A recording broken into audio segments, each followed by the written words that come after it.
скажи, пожалуйста, ты когда-нибудь колола гиалуроновую кислоту в лицо? И вообще она у тебя есть сейчас, гиалуроновая Нет, сейчас у меня кислота? вообще никакой гиалуронки нет.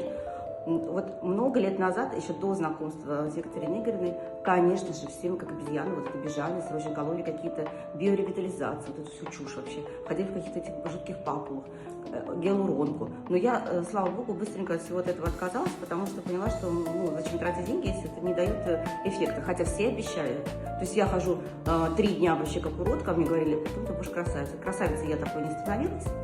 Кожа, в принципе, оставалась такой же. Хотя на тот момент мне было там, не знаю, 30 лет не было.